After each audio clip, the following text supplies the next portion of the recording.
gikomera gikomereka. Twagiye tubona gikurikirana ku manywa na nijoro. Haleluya.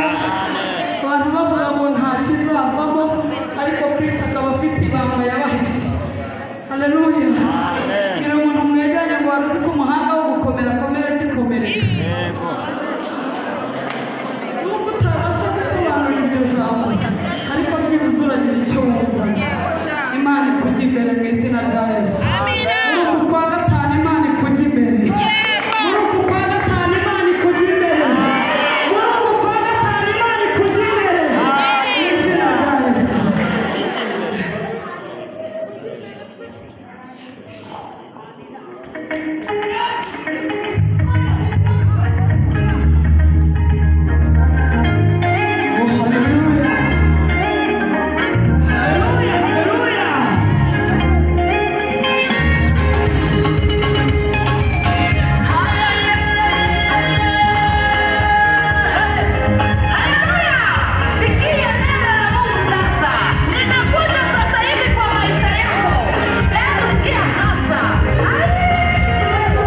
Neno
turayikorera abantu bakatubona nk'abasazi, ariko mu ibanga ry'Imana ikatubona nk'abanyacyubahiro.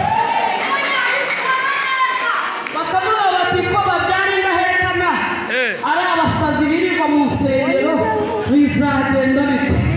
Muzi ko iyo dukorera Imana abantu bagira ngo turabaswa ntitwize, ariko nashimira Imana ko igihe abantu batureberamo atari cyo Imana ituboneramo. Narivuze ngo nashimira Imana igihe abantu batuboneramo si cyo Imana ituboneramo. Baravuga ngo mwene Gihome na kariya gakobwa bazasara mu mujyi wa Kigali, ariko nashimira Imana ubu abantu bateganyaga ko baba abasazi ubu ni ba databuja na ba mabuja, ni ba nyiramazu mu mujyi wa Kigali. Ibyo si ibyo twirata, ahubwo nakubwiye ngo yikomeze, ukomeze ubyigane ukora kuri Yesu. Imana igufitiye ibyawe. Ngira ngo umuntu wegeranye ngo Imana ifite ibintu byawe. Imana ifite ibintu byawe.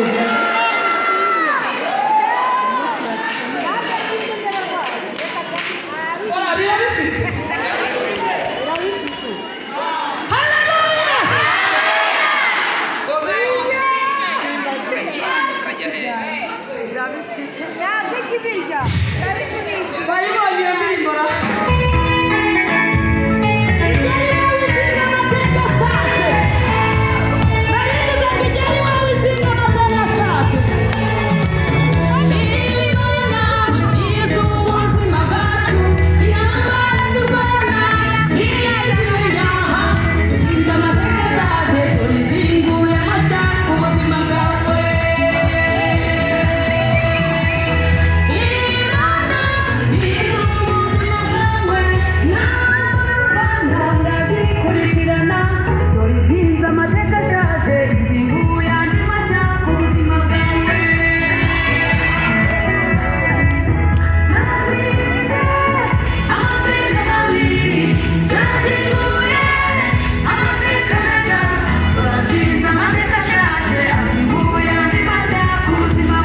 yageze ku buzima bwawe, yazinze amateka ashaje kubwo kubyigana, azinduye andi mateka mashya. Zamura ibiganza tumuhereze icyubahiro. Reka tuvuge ineza y'Imana, kuko atari iya none, si ubwa mbere yabibikoze, isanzwe ibikora irakarama. Haleluya.